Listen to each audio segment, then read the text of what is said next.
Great. Well, thank you, everyone, for attending this panel. Very excited to be able to moderate this for you and have incredible friends and guests on stage, some of the luminaries of the digital art world and the NFT world, both here in Hong Kong and abroad. Once again, my name is Jehan Chu. I'm the founder of Kenetic. I'm also a board member of the Digital Art Fair. And I've been a collector since 2006 in both traditional art as well as NFT art. And I'm the fortunate and privileged owner of everything from one of the 5 Andy Warhol NFTs that were issued by Christie's and the Warhol Foundation, as well as the Rafik Anadol immersive room that maybe some of you saw a couple years ago here at the Digital Art Fair. So my focus as a collector has always been to really think about some of the top-tier blue-chip art, both from the traditional world as well as from the new digital world. And I'm joined by incredible guests, Craig, Stefanie, and Gus, who I will ask to introduce themselves, and then we will have a very lively conversation, hopefully, about collecting in the Web3 space, the calm after the storm. So why don't we go down the row, and Craig, maybe you can introduce yourself. Yeah, thank you, Jehan. I'm Craig Palmer. I'm the CEO of MakersPlace. I do want to echo a comment Jehan made at the keynote. I'm very impressed with this show. It's our first time here in Hong Kong, and I think the way in which this show is highlighting digital art and showing the creativity of digital art and the value of digital art and introducing it to one of the great art and cultural cities in the world, I think is fantastic. So I'm very happy to be here. Even though it's the first time here for MakersPlace, we are one of really the pioneers in the marketplace. We first launched our marketplace in 2018. We were the guys that you mentioned earlier that brought Beeple to Christie's and sold the iconic 5,000 days for $69 million. I agree with your comment that there's good and bad about that. But that was one of the things that helped jumpstart this marketplace. We are, a curated marketplace. You have to be kind of an approved artist or creator to offer works in our marketplace, and if you are, then you can launch works in our general marketplace. But we also have a very talented business development marketing team that teams up creatively with the top creators and artists and works to create, really plan to launch iconic offerings with marketing plans that include email, social, press. We'll do live activations, we do exhibits, et cetera. And so we really try to bring a high-end ethos to, and creativity to market and create success for the artists that we work with. At this show, actually, we're highlighting 3 amazing artists. One of them, David Ariev, is the featured immersive artist that's in the room next to us. If you haven't seen that room, please do. We also have a few other of his limited editions and open edition in the MakersPlace booth on the other side of the wall. We also have brought a very famous generative artist, Hideki Tsukamoto, that has created a very small, intimate collection of 8 pieces in his Immortal series that's in our booth. And then finally, we brought an artist that uses generative and AI methods, Brandon Dawes, who's highlighted around the corner in the data set area with other really well-known generative artists. And so we're super happy to be here, and thank you. Great. Thank you, Craig. Stefanie, please. Hi, everyone. So my name is Stefanie de Regel. I'm the head of development for TAEX. Very pleased to be here as well. It's our first year. We're very impressed. We met Jillian in Art Basel, Hong Kong, and we started talking and realized that this is absolutely a place that we have to be at.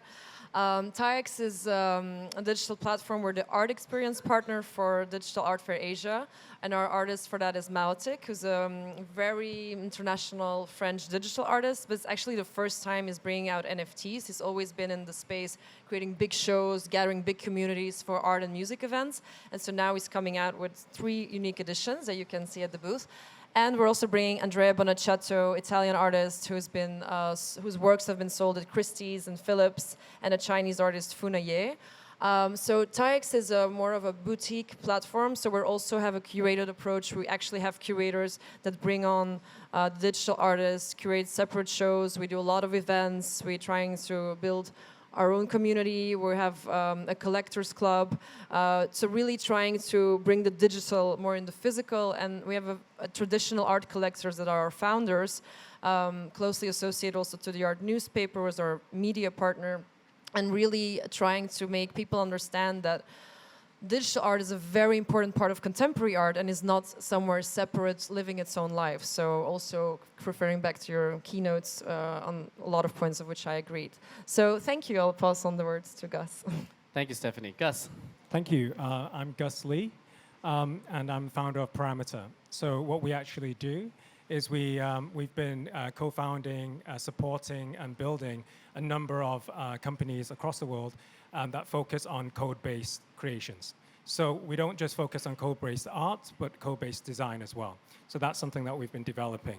What we've done in Hong Kong specifically, we're working with a audio brand that is based in Hong Kong and in the UK called KEF. We've come up with this kind of idea of creating these music galleries, which essentially, to Stefanie's point, a lot of these things is created digitally. The medium is digital, but you experience it physically. And we think that within this kind of intersection of these spaces, this hybrid space, is where a lot of the relevance comes from this. And so we've been working on that kind of thesis. We've been working, interestingly enough, David Ario is somebody that I've collected since 21.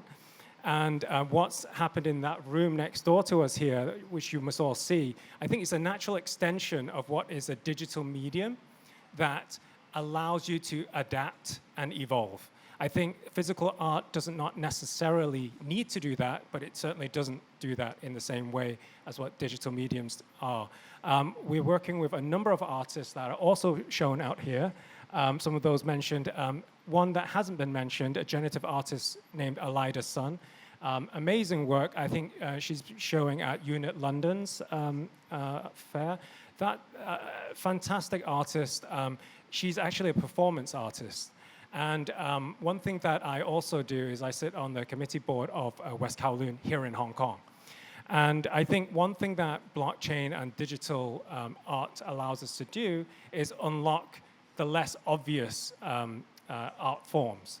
Performance art, I think, is something that we will continue to see grow and flourish with blockchain technology. Marina Abramovich is someone who's just taken over South Bank Center, which is absolutely amazing. And she obviously predates a lot of the blockchain work. But what she did on the Tezos ecosystem was quite foundational. And aside from Alida, there's also, you guys should take note, is someone called, or a duo, Deja and Anya, Operator. They are, again, another set of performance artists, I think, who are doing really interesting things. And we're in a very lucky position of being able to support front, center, and back in many forms. And we believe that it's all to do with community. You can't create this just as a creator. You can't do this just as a curator. What needs to happen is actually inclusion of institutions and brands, which will bring relevance to a lot of this. And why I focus on code-based design is because it's not purely what you necessarily subjective aesthetics, but that has application as well beyond that. Awesome, thank you. Well, that's a great segue into the conversation. I guess the first question comes with a preface, which is the state of the market right now. The NFT market is pretty bad. Every headline you look at, it's, you know, the market's going down, the volumes are going down, prices are going down, and so, you know, it doesn't inspire a lot of confidence for people that are kind of just looking at the market now, especially those who are coming in. And actually, I'd like to do just an audience poll. How many of you own an NFT? Okay, it's about half of you. Okay, great. Well, that's good. So we have to work on the other half, and there's a lot of NFTs you can collect here.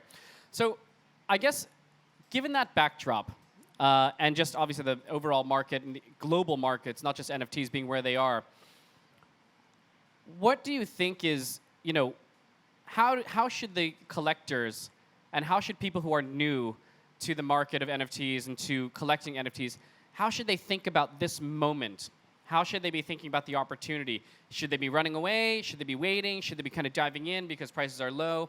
How should a collector approach collecting today? And I'll start with Stefanie because she looks raring to go. I think they should approach it with confidence because I think that, well, in general, the art market is always a bubble within a bubble within a bubble. There's always a lot of bubbles.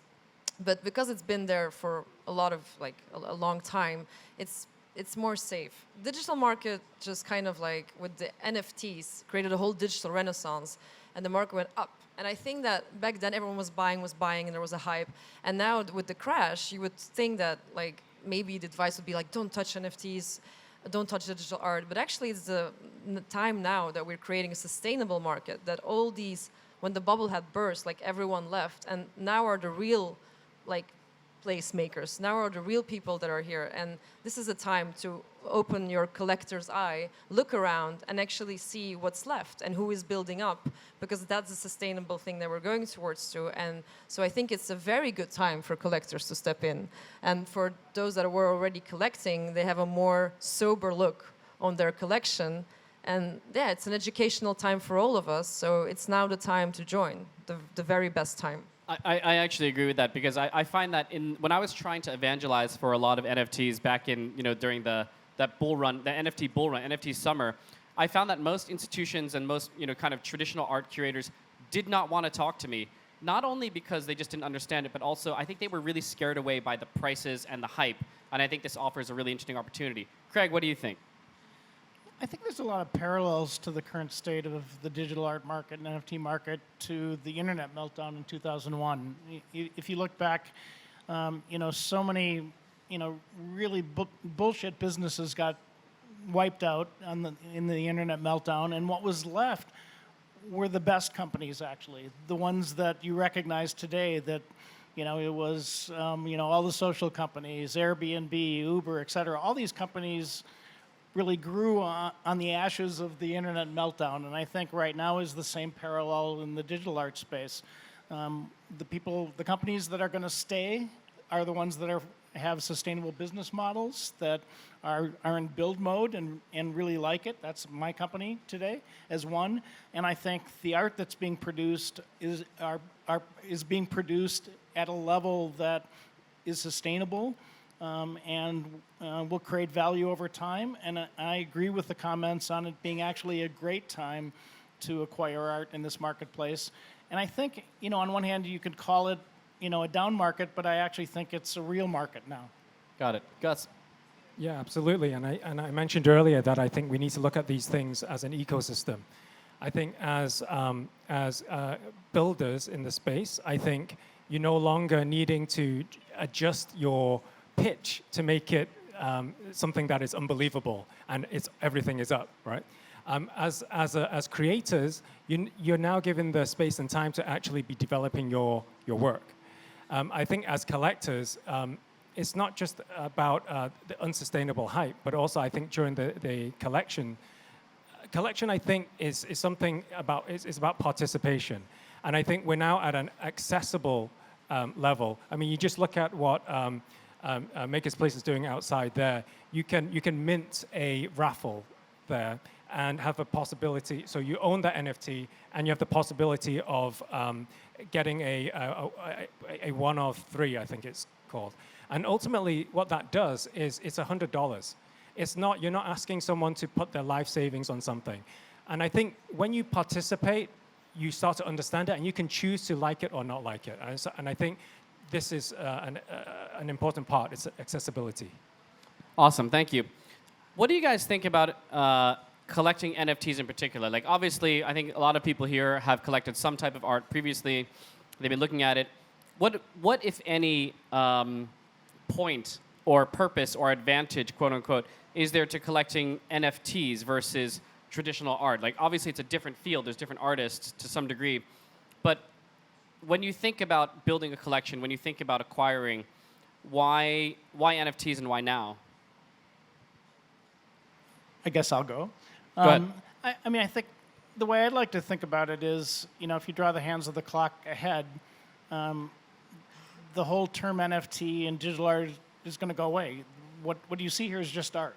In the same way that you have painting and sculpture and different styles of art, it's just art.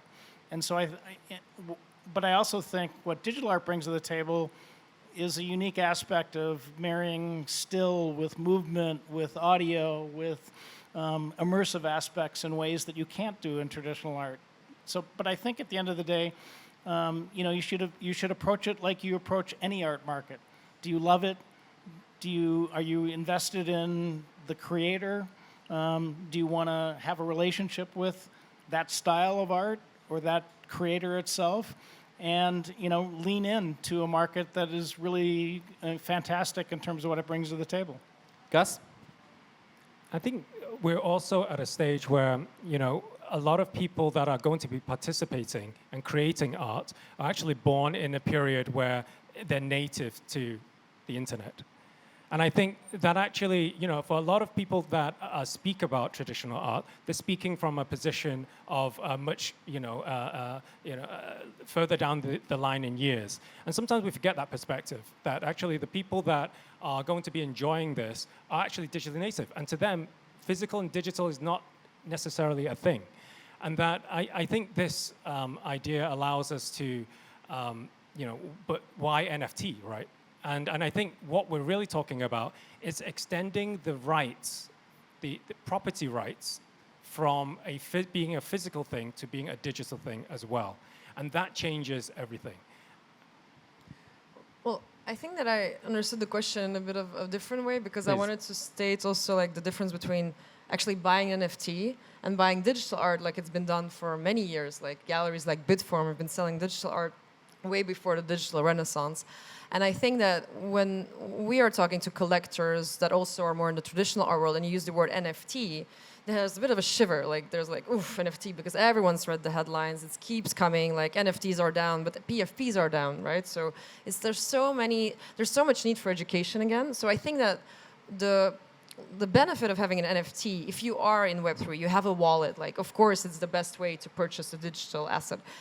But if you just want to buy the art for the art, like you should leave people that space to buy it in the way that they want to buy it, like not push them in a way that they are not ready for. And that is in my opinion, a mistake that a lot of people make. It's like, buy NFTs, buy NFTs. No, buy the art.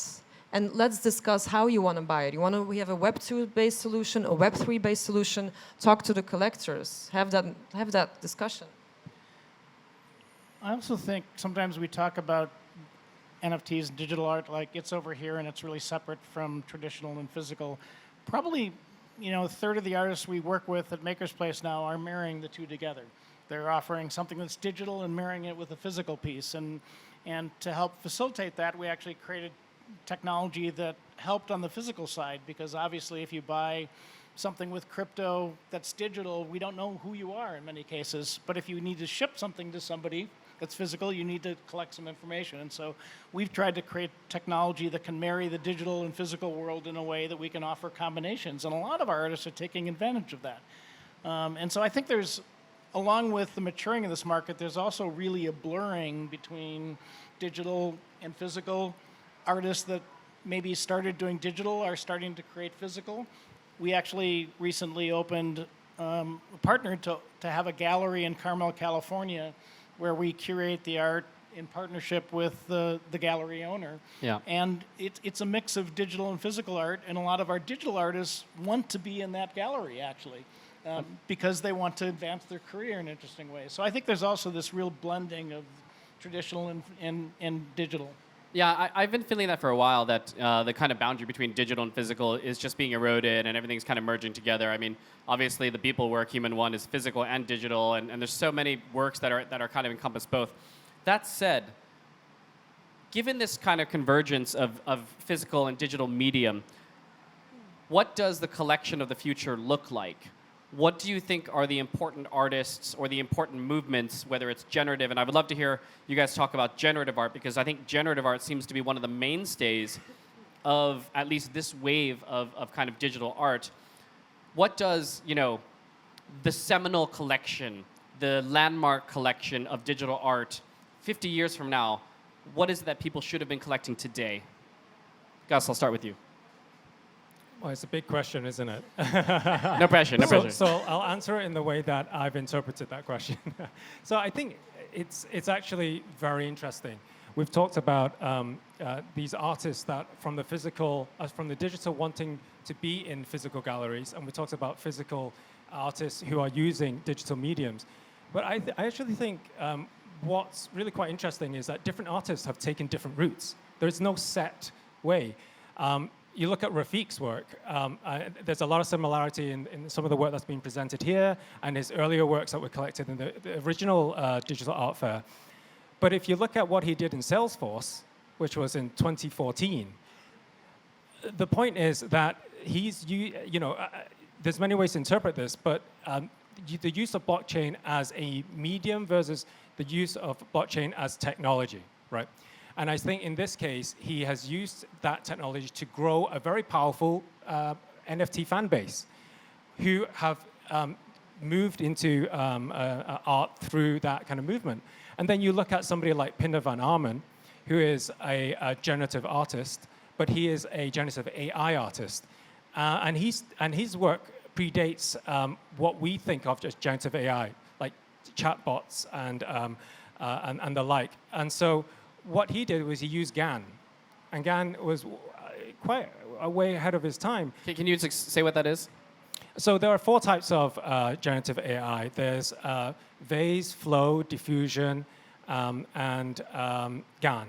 So GAN is really the oldest one. Diffusion is basically the same technology that everybody uses for ChatGPT, for example. And so what Pieter van Armen did, essentially, he used GAN as a way of creating art, which is not unusual. But over time, what he's done is he's started to refine his code. So in his latest pieces, what he's tried to do is create it so that everything is on-chain. So you can imagine code it can be in complete tatters. It's like when you make a dish. Your kitchen could be a complete mess. No one can see it. So it's same with code. So he took it upon himself to turn that art into refining it to its nth degree so it can be made on-chain. So it's complete blockchain art. So I believe there's different ways to kind of approach this, and everyone has their own, I think, very powerful way of using this form of expression. Amazing. Amazing. Stefanie? For me, the collection of the future, like a big collection would be really the 50-50 approach, where a collector is no longer only a digital collector or physical collector, and he's really found that balance because he's accepted the world that he lives in, which is mainly digital. And in 50 years, I don't know, like, who knows? AR will In 50 years, will we have physical art? Yeah. Physical art is not going anywhere, that's for sure. There is something about the tangibility of physical art that we just have in our DNA, all of us. And even me, who's a digital art aficionado, I still love physical. I will always. It will never go away. And actually, our world will become more and more and more digital. So it will become more rare, physical art, and be appreciated in new ways because of that. But also, I have a foot in tech, which is AR, and I know what's happening in that space. And the glasses, everyone's talking, the glasses. But in 50 years, we won't have a phone anymore. We'll maybe have lenses already, I don't know. And everything will be AR-based. And I think a collector's house, the digital will actually be so easy to project, to see, to experience, because you won't need to put on a screen, or everything will be so much more eloquent and easy. So digital is gonna take a big rise. So that's how I see the future collector's house, with these innovative solutions, AR-based, and the physical, a bit of that. Like, it's just going to be a nice merging, and so it will have a prominent place. Greg? Yeah, I'll make a couple of comments. It's hard to predict who are the iconic artists 50 years from now in this space. But I think if you go look at like the LG magnet wall, you can envision the house of the future where you might have a whole wall that's just a screen that you could display different art all the time. I do agree with the comment that the ideal collection is going to be still a combination of both physical and digital art, but I think you're going to have houses that are tuned to be able to project digital art in really unique ways. I would like to make one other comment kind of in the whole area of AI and generative, because I think there has to be continued education for everybody about NFTs and digital art, but especially in generative and AI mechanisms. How do you teach people about how that art is created? I think you talked a lot about generative.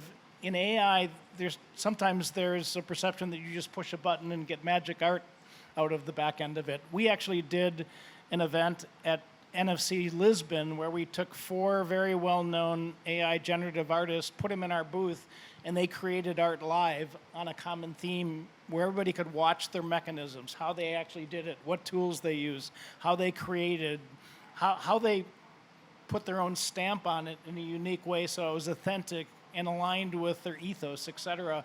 And it was really well perceived because most people don't know, it's like a magic system. Most people don't know how this kind of art is created. So it was really fantastic to watch the people, watch the artists create art live in that way. And I think we as need to do more education of this sort so people can understand some of these fields better than they are today. And then therefore, they would be motivated to want to collect the art. And that will help define the iconic collections 50 years from now. Yeah, that's super interesting. But that's actually a perfect kind of roll into the question that I have for Gus, which is really around creators and artists. Given the kind of tool set, the generative tool set, we had dinner with actually one of Joyce's friends yesterday, who is a singer, and we were talking about like the whole Drake Weekend song that was created completely generatively, so no participation from Drake in the Weekend, which was like a really good track. And what now is, in the age of generative AI, what is the artist's role? What is the artist's, ability to kind of create when the tools themselves are so really, kind of powerful? Because you're very deep into generative, art, and obviously you're kind of a specialist in it. What do you see as the role of the artist when there are so many of these kind of tools which actually will, create? Yeah, thanks. I think this answer will be different in 10 years' time, first of all. So I think we're right at the beginning of all of this. And I think, aside for generative AI, there's algorithmic generative. So if you see the work by Dmitry Cherniak, you see the work by Tyler Hobbs, that's algorithmic. And so what that means is it's built completely with code. So it's only as, if you like, it's as a tool, you're still using mathematics. And using mathematics to create art has been done for a very, very long time. So I think in that sense, generative art is no different. And I think what we're seeing is the tools used to create art is one thing, what you create is another. And we always say, art is in the code. So when you talk about algorithmic generative art, you're talking about the art is in the code because the beauty can be found in that code, and how it expresses that code is interesting. So long-form generative art is essentially the same code with the same parameters, but iterated 1,000, 100, or how many times. And that means 1,000 people can participate and have a unique piece to themselves. And I think in that sense, you are actually having an even more special kind of connection with the creator of that. So you are essentially a patron, a co-creator, and therefore a participant on many levels in art. And that means you have access to art, you have access to technology. What that means is you have the basic access to culture. And I think that's the important thing. Thank you. Yeah, like anything, you can't fight the advance of technology. Technology will always advance. There will be new tools created, and the people who choose to embrace them and put their creative stamp on top of those tools will be the ones that succeed. And I think you're starting to see that, today with a lot of the people that are using generative or AI tools. And so I don't think, first of all, you're never going to replace real artistry or creativity in music or art by technology itself. I believe that will never happen. But the best artists, the ones that advance with the state of technology, will be the ones that learn how to harness it in a way that they can create their own unique identity and ethos and stamp on top of that technology and continue to show their unique creativity with it.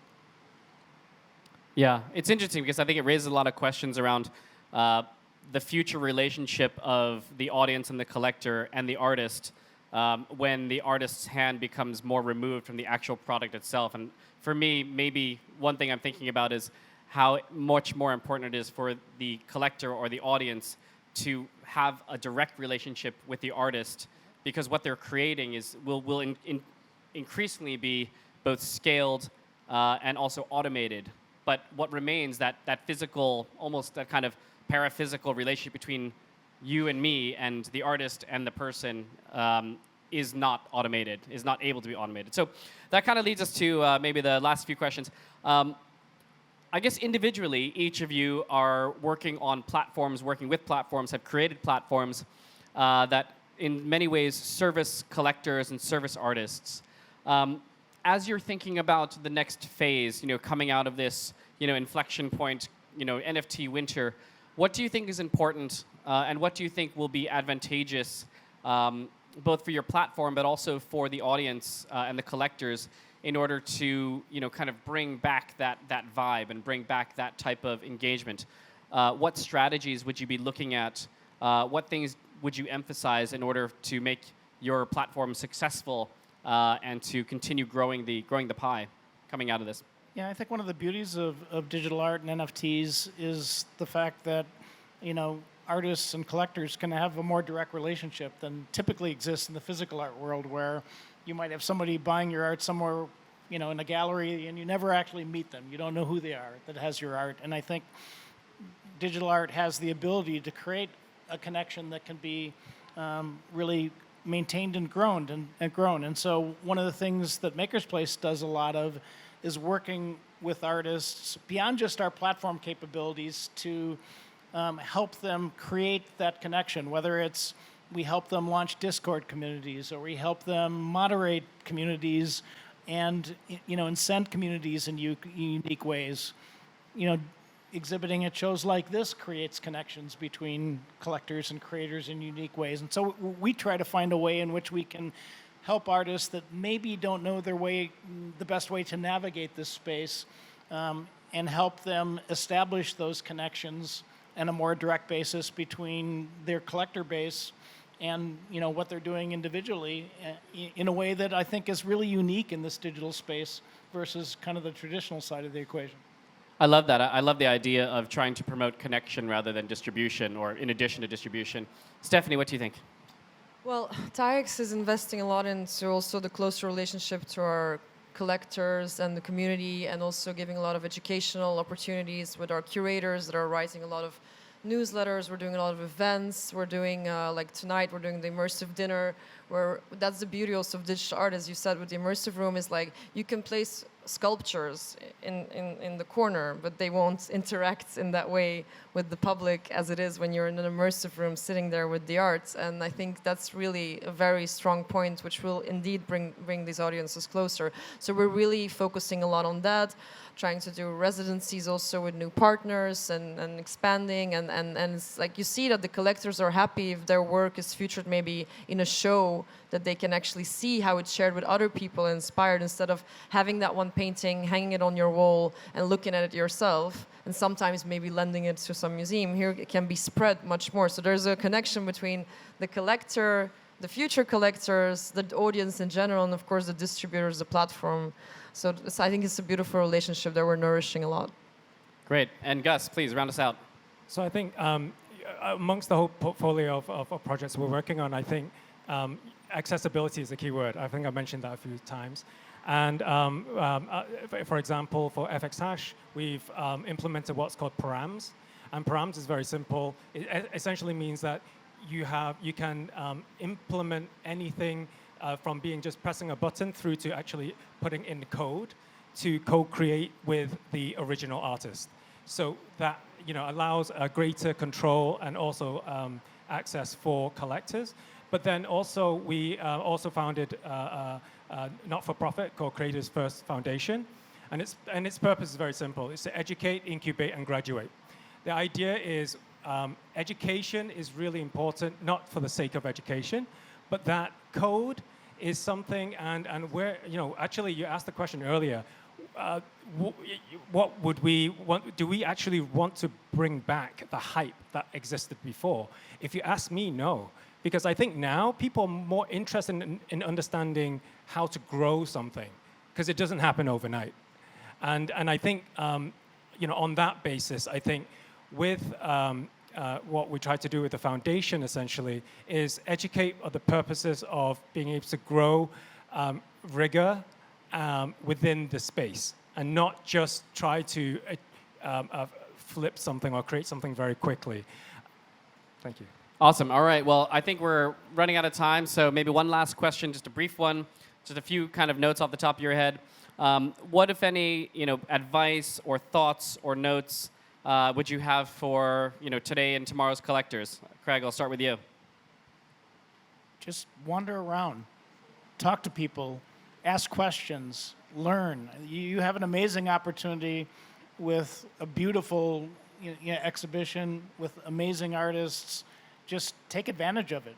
I think you can learn a lot in a very short amount of time just by seeing what's here, asking questions, and interacting with the people that are here. That's my recommendation. Great. Stefanie. I think, wander around and look at, of course, it's on TVs, right? And our initial connection with TVs has been, the power of habit is very strong, right? So we're used to looking at it as something that's going to give us information, or a TV show or something like look at it as a digital canvas and try to extend beyond that and just absorb the art and think of how this artist with his digital brush has been working on it, living it, and talk to the people that are at the booth. Try to understand what it was about. Visit more art fairs.